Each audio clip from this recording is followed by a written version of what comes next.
Good morning, everyone. Today we will start the section number 1 of Mechanics of Solid. Mechanics of Solid आपका जो है second part है elasticity का. Elasticity को Mechanics of Solid part 1 भी कहते हैं. देखो इसमें जो हमारा फर्स्ट सेक्शन है उसमें हम क्या पढ़ेंगे, 2 डायमेंशनल प्रॉब्लम्स रीड आउट करेंगे. उससे पहले कि हम कुछ जो इलास्टिसिटी से रिलेटेड कुछ डेफिनेशंस थी वो हम रिव्यू कर लेते हैं. फर्स्ट डेफिनेशन जो आपने सबसे ज़्यादा उसमें यूज़ की थी वो थी स्ट्रेन. स्ट्रेन क्या होता है कि वो फोर्स जो स्ट्रेच करता है, पुल करता है और प्रेशर पुट करता है ऑन समथिंग, उस फोर्स को, दैट इज़ द फोर्स को हम क्या बोलते हैं, स्ट्रेन बोलते हैं, जो चेंजेस लेके आता है. स्ट्रेस जो चेंज बॉडी में आता है उस फोर्स के कारण, उसे हम स्ट्रेस कहते हैं. ठीक है. और हमने स्ट्रेन टेंसर और स्ट्रेस टेंसर पढ़ा था. स्ट्रेन टेंसर क्या होता है, EIJ से डिनोट करते हो आप उसे, और इन डिस्प्लेसमेंट कंपोनेंट के फॉर्म में 1/2 UI, J plus UJ, I होता है, जहाँ पे आपके पास UI जो है वो डिस्प्लेसमेंट कंपोनेंट है और UI, J is partial derivative, that is curl UI upon curl XJ. ये आपकी नोटेशन है, कोमा नोटेशन, जो आपने इलास्टिसिटी में की थी. UJ, I को क्या लिखोगे, curl UJ upon curl XI, means UJ का पार्शियल डेरिवेटिव XI के रिस्पेक्ट में. नाउ इसी तरह से आपके पास स्ट्रेस टेंसर है. स्ट्रेस टेंसर को किससे रिप्रेजेंट करते हो, τIJ से रिप्रेजेंट करते हो, जिसकी वैल्यू क्या होती है, मींस बाय जो आपकी हुक्स लॉ से स्ट्रेस स्ट्रेन रिलेशन से वैल्यू आई थी, lambda theta del IJ plus 2 mu IJ, ये वो स्ट्रेस टेंसर है. ओके. जहाँ पे आपके पास थीटा क्यूबिकल डायलेशन होती है. क्यूबिकल डायलेशन मीन्स थीटा की वैल्यू EII होती है. EII means E11 plus E22 plus E33. Del IJ Kronecker delta होता है. डेल IJ की वैल्यू आपके पास क्या होती है, 0 when I is not equals to J, और 1 होती है जब I जो है J के इक्वल होता है. लैम्डा और म्यू आपके पास लेम्स कांस्टेंट होते हैं, और EIJ as you know that कि आपका क्या होता है, स्ट्रेन टेंसर होता है. अब हमारा जो फर्स्ट टॉपिक आता है 2 डायमेंशनल प्रॉब्लम से रिलेटेड, वो है प्लेन स्ट्रेन, या जिसे हम प्लेन डिफॉर्मेशन कहते हैं. So plane strain topic start करने से पहले मैं आपको बता दूं कि प्लेन स्ट्रेन होता क्या है.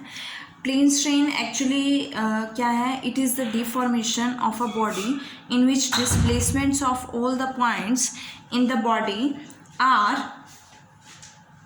parallel to a given plane and the values of these displacements do not depend on distance perpendicular to the plane. क्या कहने का क्या मतलब है कि प्लेन स्ट्रेन डिफॉर्मेशन है बॉडी की, जिसमें डिस्प्लेसमेंट जो होते हैं, सभी पॉइंट्स की जो डिस्प्लेसमेंट्स होती है बॉडी में वो पैरेलल होती है एक प्लेन की, और जो डिस्प्लेसमेंट्स की वैल्यू होती है वो उस प्लेन पे डिपेंड नहीं करेगी जिससे डिस्टेंस जो है परपेंडिकुलर है. सो देखो एक बार और रीड करते हैं. According to this plane strain, a body is said to be in the state of plane deformation और प्लेन स्ट्रेन. एक बॉडी को हम कब कहेंगे कि वो प्लेन डिफॉर्मेशन में है या प्लेन स्ट्रेन में है.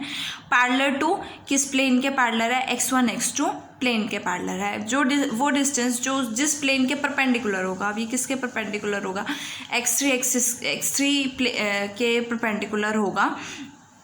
सो उस डिस्प्लेसमेंट जो है वो उस पर डिपेंड नहीं करेगी. सो डिस्प्लेसमेंट कंपोनेंट अगर U1 U2 है तो वो किसके फंक्शन होंगे, x1 x2 के होंगे, और किससे इंडिपेंडेंट होंगे, x3 से इंडिपेंडेंट होंगे. और इसमें थर्ड कंपोनेंट जो कि U3 होगा वो क्या हो जाएगा, वैनिश हो जाएगा. तो हमारे पास इस केस में प्लेन डिफॉर्मेशन क्या बनेगी, U1 किसका फंक्शन होगा, U1 is a function of x1 and x2. Similarly U2 is a function of x1 x2, but U3 क्या हो जाएगा, वैनिश हो जाएगा. अब स्ट्रेन टेंसर की बात करते हैं तो EIJ स्ट्रेन टेंसर है. EIJ की वैल्यू क्या होती है, half UI, J plus UJ, I. अगर मैं यहाँ से सभी स्ट्रेन टेंसर्स की, इसके सभी कंपोनेंट्स की वैल्यू फाइंड आउट करूँ तो देखो क्या आएगी. E11 क्या होगा, half 1/2 U1, 1 plus U1, 1 is equals to 1/2 twice of u1 comma 1, 2 से 2 कैंसिल, आपके पास क्या आएगा u1 कॉमा 1 आएगा। e22 हाँ 1/2 u2 comma 2 plus u2 comma 2 is equals to half 2 times u2 comma 2 is equals to u2 comma 2। Similarly आपके पास e33 क्या आएगा 1/3 1/2 u3 comma 3 plus u3 comma 3 is equals to twice of 1/2 into twice of u3 comma 3 और 2 से 2 cancel. As you know that कि u3 जो है 0 है तो उसका पार्शियल डेरिवेटिव भी क्या हो जाएगा 0 हो जाएगा, तो ये वैल्यू क्या आ जाएगी e33 की 0 आ जाएगी।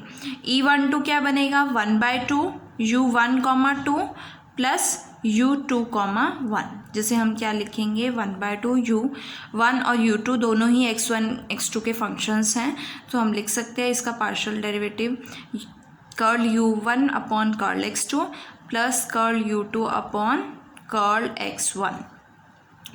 e13 क्या होगा आपके पास 1/2 u1 comma 3 plus u3 comma 1। अब देखो अगर मैं u1 कॉमा 3 की बात करूं तो u1 सिर्फ किसका फंक्शन है, u1 जो है आपका x1 और x2 का फंक्शन है, x3 का फंक्शन नहीं है। अगर u1 x3 का फंक्शन नहीं है मतलब x3 के रिस्पेक्ट में पार्शियल डेरिवेटिव क्या हो जाएगा 0 हो जाएगा, तो आपके पास ये टर्म क्या आएगी 0 हो जाएगी, दिस बिकम्स 0। नेक्स्ट है आपके पास u3 कॉमा 1। अब u3 कॉमा 1 क्या बनेगा, u3 तो ऑलरेडी 0 है तो उसका partial derivative with respect to x1 पे क्या हो जाएगा 0 हो जाएगा। So we get this term also become 0, तो मेरे पास e13 क्या आएगा 0 आएगा। नेक्स्ट है e23 1/2 u2 comma 3 plus u3 comma 2, u2 comma 3 और u3 कॉमा 2 है 2, u2 का डेरिवेटिव u3 के x3 के रिस्पेक्ट में u2 is independent of x3, u2 जो है वो x3 का फंक्शन नहीं है, तो ये भी क्या हो जाएगा 0 हो जाएगा आपके पास, और u3 भी 0 है तो ये भी 0 हो जाएगा, तो मेरे पास क्या आएगी 0 आएगी।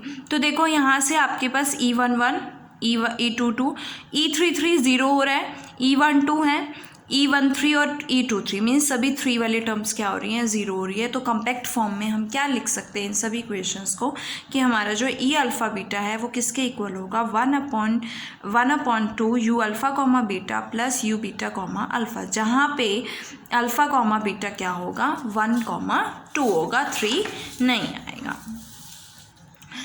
अब आगे देखो नाउ बाय हुक्स लॉ की बात करते हैं, तो हमारे पास हुक्स लॉ से टो आई जे क्या आएगा, tau I j is equals to lambda theta del I j plus 2 mu e I j.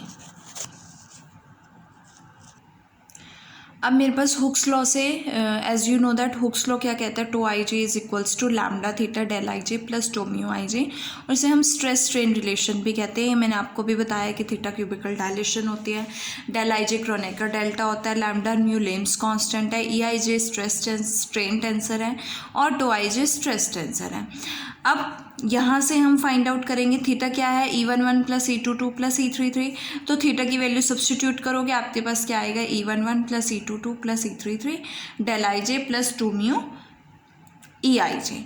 तो यहाँ से आपके पास क्या बनेगा e33 क्या है अभी हमने फाइंड आउट किया 0, so we get this term lambda e11 plus e22 del I j plus 2 mu e I j. अब हम क्या फाइंड आउट करेंगे इस रिलेशन से टो आई जे से tau 11 tau 22 and tau 33 tau 12 ये सभी वैल्यूज़ फाइंड आउट करेंगे। तो सबसे पहले हम टो 11 पे चलते हैं। सो टो 11 क्या आएगा आपके पास lambda e11 plus e22 del 11 plus 2 mu e11, del 11 की वैल्यू क्या हो जाएगी आपके पास 1 हो जाएगी, तो आपके पास ये इक्वेशन आ जाएगी। इस इक्वेशन को कंसिडर कर लो 1.3। ओके, अब नेक्स्ट है हमारे पास लैम्डा टाइम्स e22 टो 22 की वैल्यू, तो डेल 22 अगेन 1 हो जाएगा प्लस 2 म्यू टू टू, तो ये अगेन 1 हो जाएगा, तो हमारे पास नेक्स्ट इक्वेशन आ जाएगी। उसके बाद क्या है, टो 33 की बात करें तो lambda E11 plus E22 del 33 आपके पास क्या होगा 1 होगा, प्लस 2 म्यू E33 क्या है 0 है, तो मेरे पास क्या आएगा lambda times E11 plus E22 की वैल्यू। टो 12 की बात करें तो lambda times E11 plus E22 del 12 plus 2 mu E12, del 12 0 जाएगा, ये टर्म पूरी 0, तो मेरे पास 2 म्यू E12 आएगा। नेक्स्ट है tau 13 lambda times E11 plus E22, again del 13 है तो 0 जाएगा, प्लस 2 म्यू E13, तो अगेन यहाँ से आपके पास 2 म्यू E13 आएगा। नेक्स्ट है टो 23 E13 क्या है आपके पास 0 है, तो ये टर्म क्या हो जाएगी 0 हो जाएगी। Tau 23 lambda times E11 plus E22 del 23 again 0 plus 2 mu E23, और E23 की वैल्यू भी क्या आई है आपके पास 0, तो ये टर्म भी क्या हो जाएगी 0।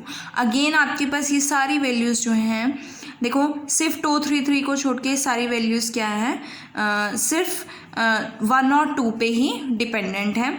अब हम इसकी बात करें टो 33 की, तो अगर मैं टो 11 और टो 22 फाइंड आउट करती हूँ, अगर मैं E11 प्लस E22 की वैल्यू फाइंड आउट करना चाहूँ तो मैं इन दोनों इक्वेशंस को क्या करूँगी ऐड करूँगी, मेरे पास क्या आएगा tau 11 plus tau 22 is equals to lambda times E11 plus E22 plus 2 mu E11 plus lambda times E11 plus E22 and plus 2 mu E22, ये दोनों टर्म्स कंबाइन हो जाएंगी तो 2 लैम्डा E11 प्लस E22 हो जाएगा, और प्लस यहाँ से 2 म्यू कॉमन, तो आपके पास क्या आएगा E11 प्लस E22। यहाँ से E11 प्लस E22 की वैल्यू कॉमन, 2 भी कॉमन, बचा क्या आपके पास लैम्डा प्लस म्यू। सो आपके पास E11 प्लस E22 की वैल्यू क्या आएगी tau 11 plus tau 22 upon 2 times lambda plus mu. अब ये वैल्यू आप इसमें सब्सटीट्यूट करोगे तो आपके पास टो 33 की वैल्यू क्या आएगी lambda times tau 11 plus tau 22 upon 2 times lambda plus mu, means सभी वैल्यूज़ किस पे डिपेंडेंट हैं 1 एंड 2 पे डिपेंडेंट है। So we can write in compact form हम लिख सकते हैं tau alpha beta is equals to lambda theta तो आपके पास क्या था cubicle dilation E11 plus E22 plus E33, तो यहाँ पे हम थीटा 1 ले लेते हैं, और del alpha beta plus 2 mu alpha e alpha beta, और जहाँ पे अल्फ़ा और बीटा क्या होंगे 1,2 होगा, थीटा 1 क्या होगा E11 प्लस E22 होगा। ये तो आपका हो गया हुक्स लॉ के केस में। नेक्स्ट हम लेते हैं now from equation of equilibrium. अगर मैं इक्वेशन ऑफ इक्विलिब्रियम की बात करती हूँ, now from equation of equilibrium,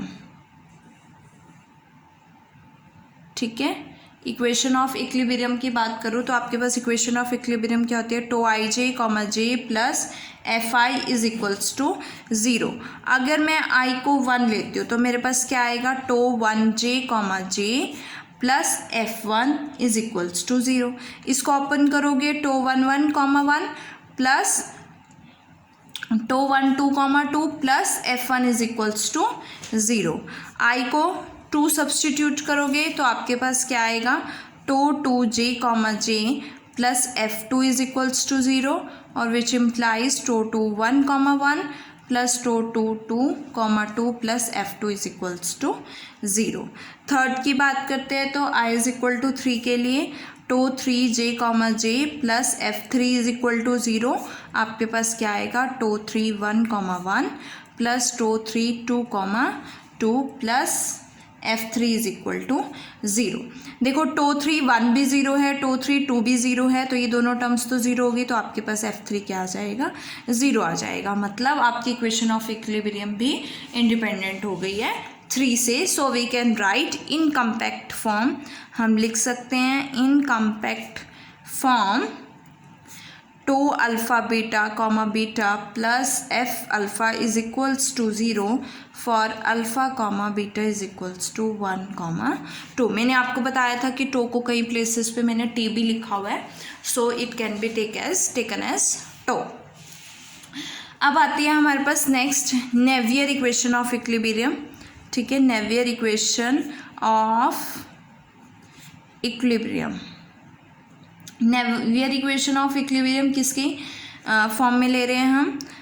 displacement components की फॉर्म में। क्या होती है आपके पास नेवियर इक्वेशन ऑफ इक्विलिब्रियम?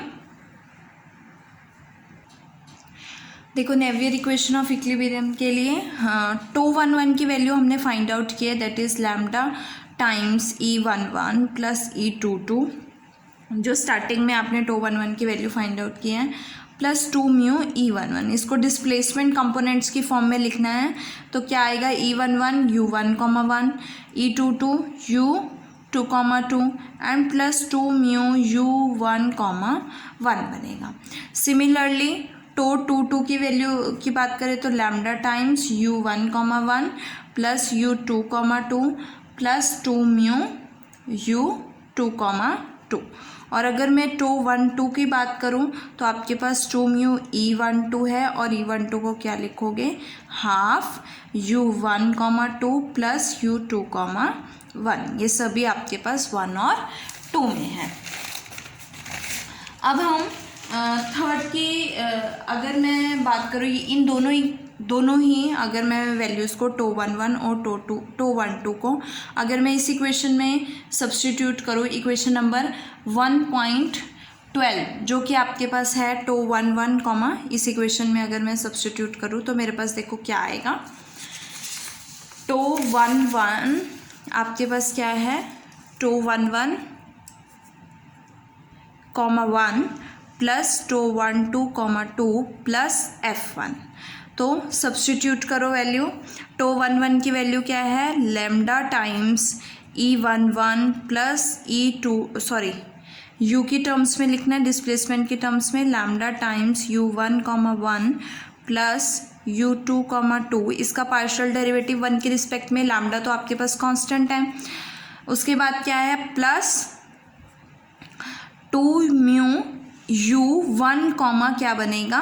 1 बनेगा। उसके बाद आपके पास क्या बनेगा? टो 1 की value mu times U1, 2 plus U2, 1 और कॉमा क्या आएगा?